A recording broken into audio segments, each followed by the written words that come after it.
기니까 한 절씩 번갈아서 교독해 주시면 감사하겠습니다. 제가 먼저 읽겠습니다. 제자들이 감람원이라 하는 산으로부터 예루살렘에 돌아오니 이 산은 예루살렘에서 가까워 안식일에 가기 알맞은 길이라. 들어가 그들이 요하는 다락방으로 올라가니 베드로, 요한, 야고보, 안드레와 빌립, 도마와 바돌로메, 마테와 및 알페오의 아들 야고보, 셀로딘 시몬, 야고보의 아들 유다가 다 거기 있어. 여자들과 예수의 어머니 마리아와 예수의 아우들과 더불어 마음을 같이하여 오로지 기도에 힘쓰더라. 모인 무리 수가 약 120명이나 되더라. 그때 베드로가 그 형제 가운데 일어서서 이르되, 형제들아, 성령이 다윗의 입을 통하여 예수 잡는 자들의 길잡이가 된 유다를 가리켜 미리 말씀하신 성경이 응하였으니 마땅하도다.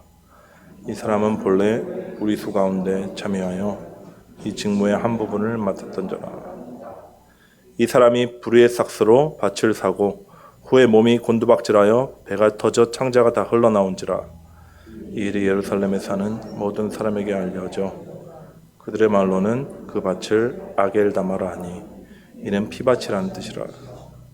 시편에 기록하였으되 그의 거처를 황폐하게 하시며 거기 거하는 자가 없게 하소서 하였고 또 일렀으되 그의 직분을 타인이 취하게 하소서 하였도다. 이러므로 요한의 세례로부터 우리 가운데서 올려질 가시는 날까지 주 예수께서 우리 가운데 출입하실 때 항상 우리와 함께 다니던 사람 중에 하나를 세워 우리와 더불어 예수께서 부활하심을 증언할 사람이 되게 하여라 하리라 하거늘 그들이 두 사람을 내세우니 하나는 바사바라고도 하고 별명은 유스라고도 하는 요셉이요 하나는 matthe아라.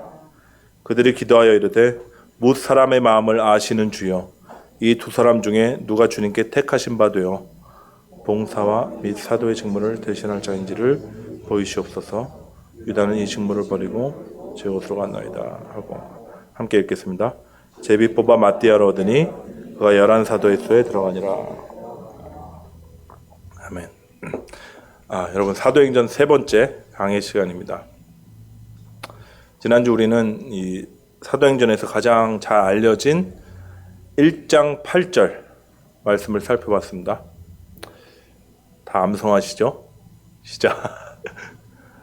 그냥 틀어주세요. 네, 시험 드실까봐. 시작. 오직 성령이 너에게 임하시면 너희가 권능을 받고 예루살렘과 온 유대와 사마리아와 땅끝까지 이르러 내 증인이 되리라 하시니라. 오직 성령께서 임하셔야 우리로 하여금 부활의 증인 되게 하실 수 있다. 이런 약속의 말씀입니다. 오직 성령, 오직 은혜로 우리 힘으로는 갈 수 없는 그 땅끝에 우리가 서게 되는 것입니다. 그래서 그리스도가 10년 가운데서 부활한 자로서 그리스도를 담은 자로서 우리가 사는 거예요. 오직 성령의 권능으로 사랑할 수 없는 자들을 사랑하는 것이고 용서할 수 없는 자들을 용서하게 되는 것이고요.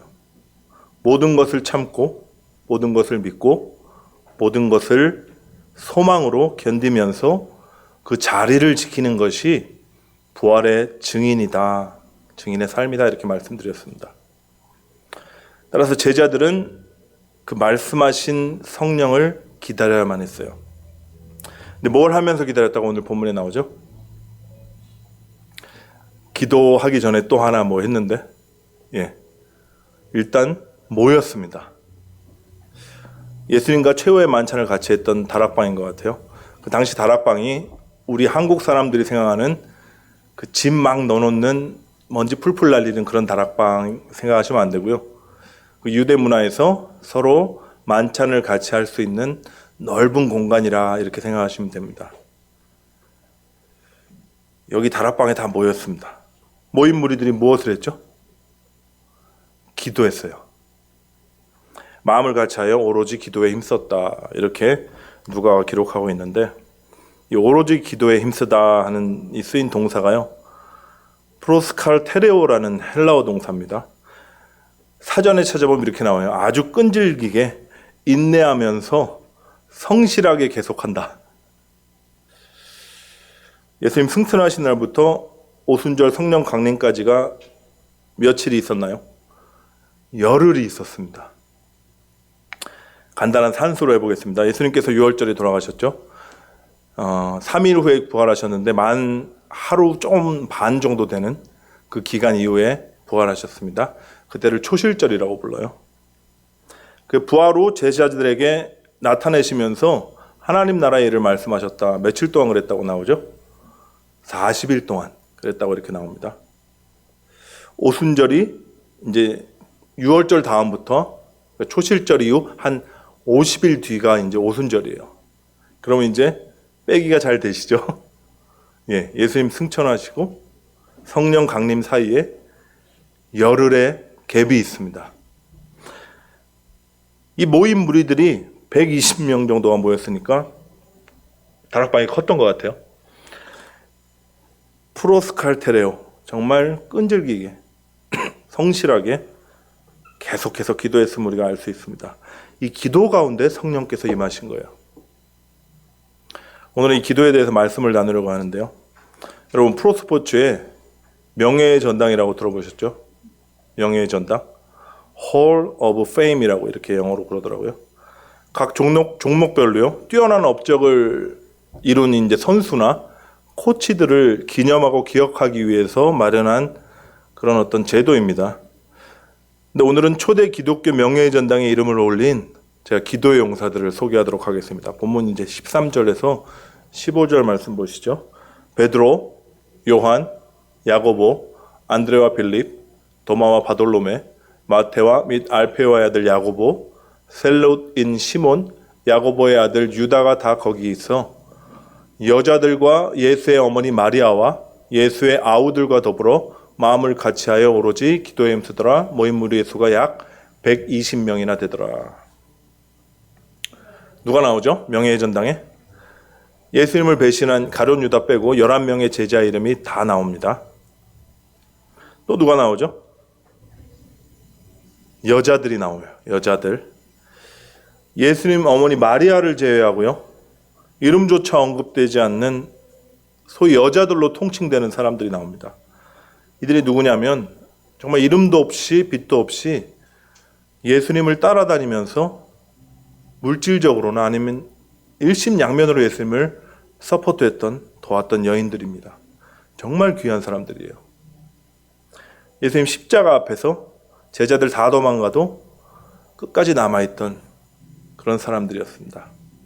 여러분이 잘 아시는 막달라 마리아, 또 요한나, 살로메 같은 여인들이 아마 여기 있었을 겁니다.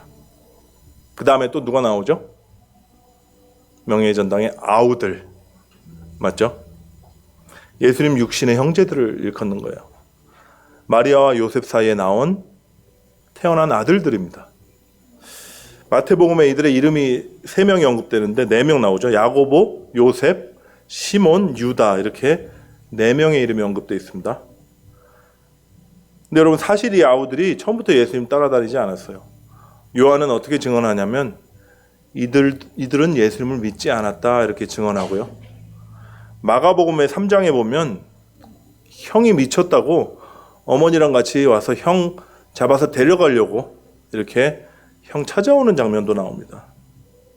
근데 이런 동생들이 형의 죽음을 목격했죠. 충격을 받았을 거예요. 그런데 형의 부활도 경험하게 됩니다. 그러면서 회심하고 지금은 성령을 같이 기다리고 있는 것입니다. 여러분, 이들이 성령을 받은 후에 초대교회의 큰 일꾼들이 돼요.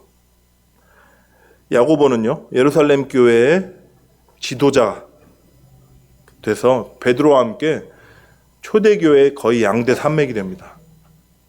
유다는 어떻게 되죠? 유다서를 기록한 성경의 저자가 돼요. 유다서에서 자신을 예수의 형제다 이렇게 고백하지 않고요, 자신은 야고보의 형제요 예수 그리스도의 종이다 이렇게 고백하는 사람이 돼요. 이 마가다락방에 모인 기도의 용사들, 이 명예의 전당에 언급되지 않은 사람들 다 포함해서 이 120명 합치니까 120명이나 되었다 이렇게 나와 있죠. 여러분, 이 숫자가요, 단순히 와 120명 꽤 많네 이렇게 놀라라고 그렇게 적혀 있는 게 아니에요. 사실 생각해 보면 120이라는 숫자가 오늘 기독교 큰 교회 생각하면 또 적은 숫자고, 또 12사도 정도만 있을 줄 알았더니 생각보다 또 많은 숫자고, 그렇죠? 근데 이게 신학적으로 굉장히 중요한 상징적인 의미를 담고 있습니다. 여러분, 유대 전통에 따르면 회당을 하나 세우려면 어른 10명이 필요합니다. 어른 10명이 필요해요. 120명이라면 이제 10명의 지도자들을 세워서 세울 수 있는 공동체가 12개란 얘기죠. 이는 구약의 이스라엘 12지파를 계승해서 새로운 하나님의 백성으로 시작될 교회 공동체를 상징하고 있습니다. 여기 120명이 오순절 성령을 체험하고요, 성령을 함께 경험한 최초의 교회가 되었습니다. 마음을 함께하여 오로지 기도에 힘썼던 기도 공동체였고요. 초대교회 기도의 용사들 명예의 전당에 자신들의 이름을 올린 영광스러운 사람들입니다. 여러분, 한번 생각해 보세요. 열흘이라는 시간이 짧지만은 않았을 텐데 도대체 이들이 무슨 기도를 했을까요? 어떤 마음으로, 어떤 심정으로, 어떤 태도로 기도했을 것 같으세요? 그토록 사모했고 그토록 따랐던 예수님께서 이제는 하늘로 떠나버리셨어요. 자신들이 기다렸던 하나님 나라는 아무것도 아님이 증명이 됐어요. 그리고 그 하나님 나라 안에서 부수적으로 얻게 될 세상 권력, 그 권력에 대한 꿈도 다 꺾여버렸습니다. 모든 사역은 좌절됐고요, 모든 꿈이 꺾인 그 자리에 남은 것이 뭐죠? 자신들을 잡아 죽이려는 세상뿐이에요. 오직 기댈 수 있는 것은 예수님의 약속뿐이었습니다. 기다려라. 아버지께서 약속하신 것을 내가 보내릴 것이다. 너희들이 성령의 권능을 받게 되면 세상 땅끝까지 나아가서 내 증인이 될 것이다. 이 말씀뿐이었습니다. 이런 상황 가운데서 우리들처럼 제 소원 들어주십시오 이런 기도하는 사람이 있었을까요? 제 개인적인 소원 좀 들어주세요. 한국교회가 가장 열심히 하는 기도 뭐죠? 우리 아들놈이 오늘 시험장에 들어갔는데 하나님께서 지혜 주시고 공부한 거 다 생각나게 해주셔서 딱 좋은 대학 붙어서 하나님께 영광 돌리게 해주세요. 이런 기도하는 사람이 있었을까요? 한 명도 없었을 거예요. 얼마나 절박했는데요. 이제는 정말 홀로 남겨져서 성령이 오시지 않으면 안 되는 그런 상황이 아니었습니까? 하나님 없이는 도저히 살 수가 없었어요. 아니, 숨조차 쉴 수 없는 그 위기감과 절박함 속에서 이들이 지금 기도하고 있는 거예요. 정말 간절한 마음으로요. 아마 아버지께서 약속하신 성령이 빨리 오시기를 기도했을 것입니다. 전심으로 성령을 구했을 거예요. 이 두려움과 막막함을 주님 거두어 가시도록 성령이 오셔달라고 그렇게 기도를 했을 것입니다. 사방이 우겨쌈을 당한 상황이었죠. 이 상황과 환경을 이길 수 있는 믿음 달라고, 위로부터 능력이 더딥혀 달라고 이렇게 기도했을 것 같아요. 누가복음 24장 49절 보면 예수님이 이렇게 말씀하시거든요. 위로부터 능력으로 입혀질 때까지 이 성에 머물라. 또 무슨 기도했을까요? 저는 이들이 하나님 나라 구하는 기도했을 것 같아요. 왜냐하면 예수님께서 부활하신 이후에 40일 동안 하나님 나라에 대한 일을 말씀하셨으니까요.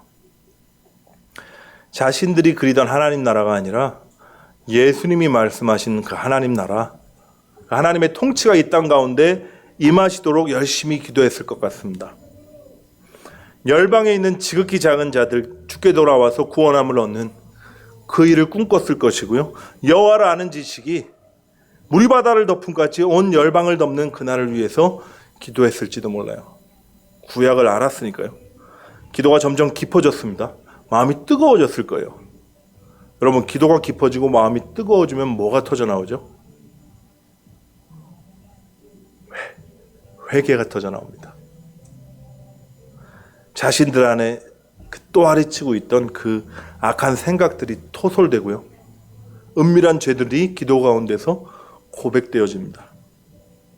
이제는 죄 장아찌처럼 살던 내가 아니라 내가 죽고 오직 그리스도만 사는 그런 삶을 살아낼 수 있도록 강구하게 돼요. 그래 나의 삶 가운데 그리스도가 나타나심으로 부활의 증인으로서 땅 끝에서 묵묵히 이 삶을 견뎌낼 수 있도록 말이죠. 만물의 찢기처럼 내가 여겨질지라도 내 안에 계신 그리스도만이 영화롭게 되어 높임 받으실 수 있기를 기도하게 되는 겁니다. 여러분 우리 10년 가운데요. 이런 기도가 터져 나오면 다 된 거예요. 이제 하나님의 때 하나님께서 성령으로 임하셔서 이 기도를 이루어 주실 것이기 때문입니다. 이미 영적으로 승리한 거예요. 여러분 믿으십니까? 예. 믿으십니까? 예. 아멘 하신 분들께 기도의 영이 임해서 정말 초대교회 성도들이 했던 그 간절한 심정과 그 기도의 깊은 경지까지로 이끌어 주시기를 이 시간 예수 그리스도의 이름으로 축복합니다. 여러분 초대교회는 그 시작부터 기도하는 공동체로 부름받았어요. 복음서에 보면 예수님께서 성전을 정화하시는 장면이 여러 차례 나오죠. 그때 뭐라 그러셨죠? 내 집은 만민이 기도하는 집이라 일컬음을 칭함을 받으리라 이렇게 얘기하셨어요. 여러분 그리스도를 머리로 한 그분의 지체로 부름받은 이 교회가 하나님의 성전입니다. 그리고 그의 몸된 교회, 그 교회의 본질은 바로 기도고 사명은 또한 기도입니다. 예수님께서 그걸 가르쳐 주신 거예요. 여러분 요한복음 14장 12절에요. 예수님께서 저와 여러분에게 엄청난 약속을 주셨던 거 기억나십니까? 제가 다시 읽어드릴게요. 내가 진실로 진실로 너에게 이르노니 나를 믿는 자는 내가 하는 일을 그도 할 것이요 또한 그보다 큰 일도 하리니 이는 내가 아버지께로 감이라. 아버지께로 가서 성령을 보내시겠다는 것이죠. 근데 우리가 예수님보다 더 큰 일도 한다는 이 말씀이에요. 어떻게 그런 일을 감당할 수 있겠습니까? 그 다음에 그 비법이 나옵니다. 요한복음 14장 13절 보시죠. 너희가 내 이름으로 무엇을 구하든지 내가 행하리니 이는 아버지로 하여금 아들로 말미암아 영광을 받으시게 하려 함이라. 비법이 뭐라고요? 예수님의 이름으로 구하라는 겁니다. 기도예요. 우리가 예수님의 이름으로 기도하면 예수님께서 친히 행하시겠다고 지금 약속하신 것입니다. 우리의 기도를 통해서요. 주님께서 당신이 공생의 기간 동안 행하셨던 그 사역보다 더 큰 일을 교회를 통해서 이루시겠다고 지금 말씀하시는 거예요. 여러분 한국 기독교에 이제 하나님 나라와 선교 완성을 기치로 오로지 복음과 기도에 힘쓴다고 자처하는 그리고 실제로 그렇게 하고 있는 순회 선교단이라는 단체가 있습니다. 이게 리더가 이제 김용희 선교사님이란 분인데 기도와 관련하여 아예 구호처럼 외치는 말이 하나 있어요. 그게 뭐냐면 내가 일하면 한 사람의 몫은 하겠지만 내가 기도하면 주님께서 친히 일하신다. 뭐 이해가 쏙 되시나요? 여러분 어느 게 더 효율이 좋을까요? 내가 일하면 열심히 주를 위해서 일하면 몇 명 몫을 하겠죠? 한 명 몫은 그래도 해내겠죠. 근데 내가 열심히 하나님 나라를 위해서 기도하면 어떻게 된다고요? 주님께서 친히 행하신다. 어느 게 더 좋을까요? 김용희 선교사님이 이런 얘기를 하면 꼭 이런 반문을 하는 사람들이 있다고 합니다. 기도면 다냐? 이게 무슨 의미냐면 아니 복음 들고 필드 나가서 열심히 사역해야지 맨날 골방에 처박혀서 기도만 하면 뭐가 일이 되냐 이런 의도로 빈정되는 거예요. 기도면 다냐? 그때 김영희 선생님이 이렇게 대답하신답니다. 암 다지 기도면 다지. 이런 얘기 하신 적 있어요. 행동은커녕 기도조차 안 하는 사람들이 꼭 하는 말이 기도면 다냐래요. 여러분 한번 잘 생각해 보십시오. 하나님 나라를 위해서 기도 한 번 안 하는 사람이 하나님 나라를 위해서 헌신하고 행동하겠습니까? 시작은 늘 기도예요. 초대교회의 시작도 기도였습니다. 죄송합니다. 기도하는 자들이 자신의 꿈을 꺾고 주님 꿈을 꾸기 시작하는 거예요.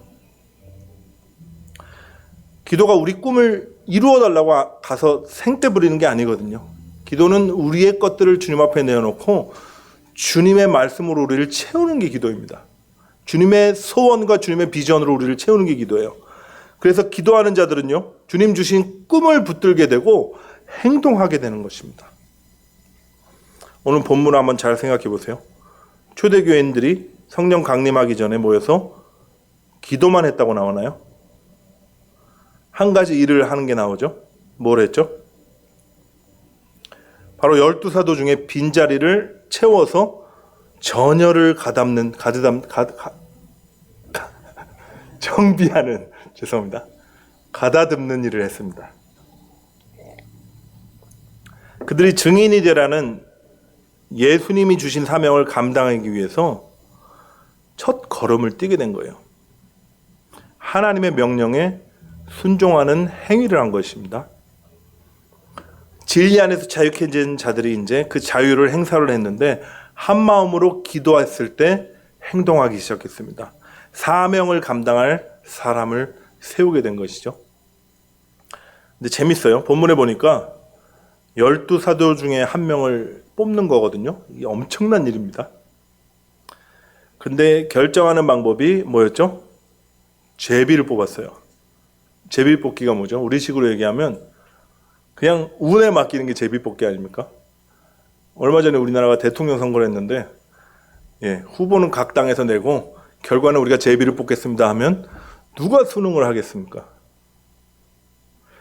근데 그들은 예수님을 늘 따라다니면서 주님의 사역을 함께했던, 목격했던, 경험했던 사람 2명을 후보로 올려요. 그리고 제비 뽑기로 하자고 결정합니다. 이 모든 선택을 하나님께 다 맡겨드리자는 믿음의 표현이었습니다. 물론 성경에 구약에도 제비 뽑기 여러 번 나옵니다. 12지파 여호수아서에 이제 땅을 차지한 후에도 땅을 나눌 때 제비를 뽑았었죠. 그리고 하나님께 범죄한 자를 가려낼 때 제비를 뽑은 적이 있고요. 또 사울을 뽑을 때도 지파 중에, 그리고 그 지파의 집안 중에 이렇게 제비를 뽑아서 선택한 그런 기록이 있습니다. 늘 선택권을 주님께 드리는 어떤 순종의 행위라고 우리가 볼 수 있어요. 그럼 이제 12사도 중 한 명을 뽑는 이 선택권이 주님께 넘어갔죠. 근데 주님께서 어떤 사람을 세우시는가 보면은 재미있어요. 후보 2명, 기호 1번입니다. 설명이 길어요. 바사바라고도 하고 별명은 유소라고 하는 요셉이요. 좀 있어 보이죠? 길게 나오잖아요. 바사바가 무슨 뜻이냐면, 바가 이제 히브리어로 아들이거든요. 그러니까 바사바 하면 사바의 아들, 이런 뜻이에요. 왜 굳이 그런 언급을 했냐? 사바라는 이름만 되면 그냥 사람들이 다 아는 겁니다. 얘는 누구의 아들이야? 이렇게 얘기하면 유명한 사람 아들이니까 그렇게 얘기할 거 아니에요. 그래서 사바라는 사람이 당대 아주 유력한 사람이었던 것 같고요. 이름만 되면 다 알만한 사람이에요. 그래서 이 자는 사바의 아들이야, 이렇게 소개하고 있는 것입니다. 별명도 나오죠. 유스도, 라틴어로요, 정의롭다, 공의롭다, 이런 뜻을 가진 이름이에요. 그래서 별명이 정의의 사도 요셉입니다. 정의의 사도 요셉. 느낌이 오시죠? 유력한 집안의 사람이고 정의의 사도 요셉. 누가 봐도 12명의 사도의 후보생으로 전혀 손색이 없을 지지율 1위를 굳건히 지킬 만한 그런 사람이었습니다. 기호 2번 누구죠? 마띠아. 소개는 심플합니다. 하나는 마띠아라. 끝이에요. 별다르게 내세울 것이 없는지 그냥 마띠아. 소개할 만한 그런 사람입니다. 제 옛날 한국 대통령 선거 중에 나는 스스로 보통 사람입니다 했던 그런 대통령 후보가 한 명 있었거든요. 보통 사람입니다 했던 그런 의미는 아닌 것 같아요. 그 뜻이 뭐냐면 히브리어로 여호와의 선물, 하나님의 선물, 이런 의미래요. 다시 말하면 하나님의 선물로 온 자, 하나님의 은혜를 입은 사람 정도의 의미라고 우리가 생각할 수 있습니다. 하나님께서 누구 뽑으시죠? 마띠아를 뽑으세요. 누가 봐도 유력한 후보고 자격이 있고 정의의 사도 요셉이 아니라 주님의 은혜가 없으면 안 되는, 내세울 것도 없고 그저 지극히 작은 자 같은 맏대아를 세우십니다. 여러분, 이게 하나님 방식이에요. 하나님 이스라엘 왜 선택했다 그러셨죠? 너무 작고 초라하고 가엾고 보잘것없어서 이스라엘 선택했다 그러셨어요. 하나님은 유력한 자를 사용하지 않으십니다. 물론 앞에 정의의 사도 요셉은 하나님께서 깨뜨리시고 이미 깨어졌을지도 모릅니다.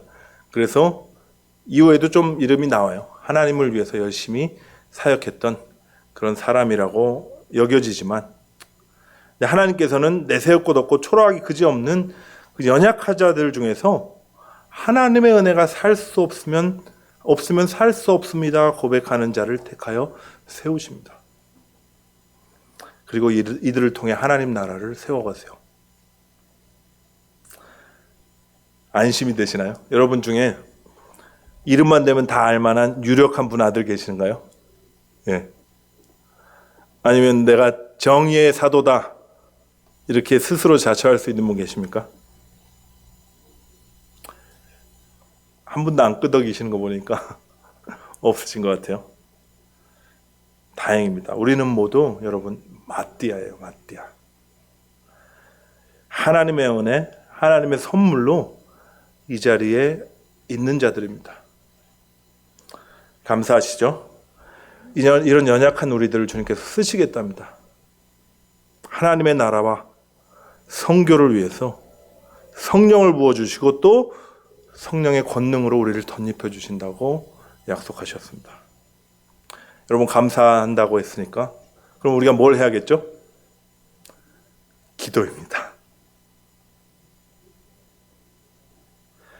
우리의 개인적인 소망이나 내 바램이나 어떤 내 욕심, 어떤 두려움 이런 것 모두 십자가에 못 박아버리고요.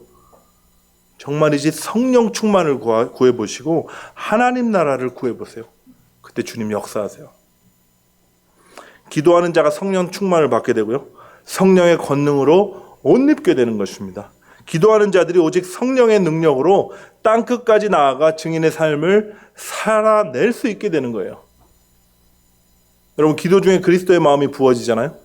성령의 권능을 입게 되면 증인의 삶을 살지 말라고 해도 살게 되어 있다니까요.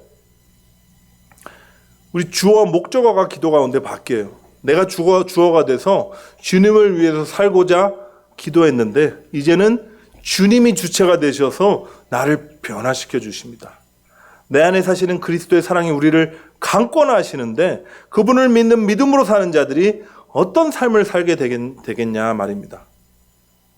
증인의 삶을 살게 되는 거예요. 우리 마가교회가 다시금 기도하는 공동체로 일어나기를 소망합니다. 한번 사는 인생이잖아요. 주님을 위해서 산다고 우리가 말만 하지 말고 정말 전심으로 기도해서 주님의 소원을 우리가 부음받아야 되지 않겠습니까? 성령의 권능을 받아서 땅끝까지 나아가서 부활의 증인이 되어야 되지 않겠습니까? 우리 공동체 가운데 이런 놀라운 영적 부흥이 일어나기를 간절히 축복합니다. 여러분, 기독교 역사 가운데 큰 부흥이 여러 차례 있었거든요. 그런데 어김없이 그 시작은 기도였어요. 기도하는 자들의 모임 가운데 성령이 부으시고요. 회개가 터져나오고요. 부흥의 불씨가 시작됐어요. 그리고 두나미스, 다이나믹한 성령님의 폭발적인 역사로 부흥의 불길이 온 열방을 덮게 되었음을 우리는 역사를 통해 볼 수가 있습니다. 한 예를 들어 드릴게요. 웨일즈 부흥이라고 여러분 들어보셨죠?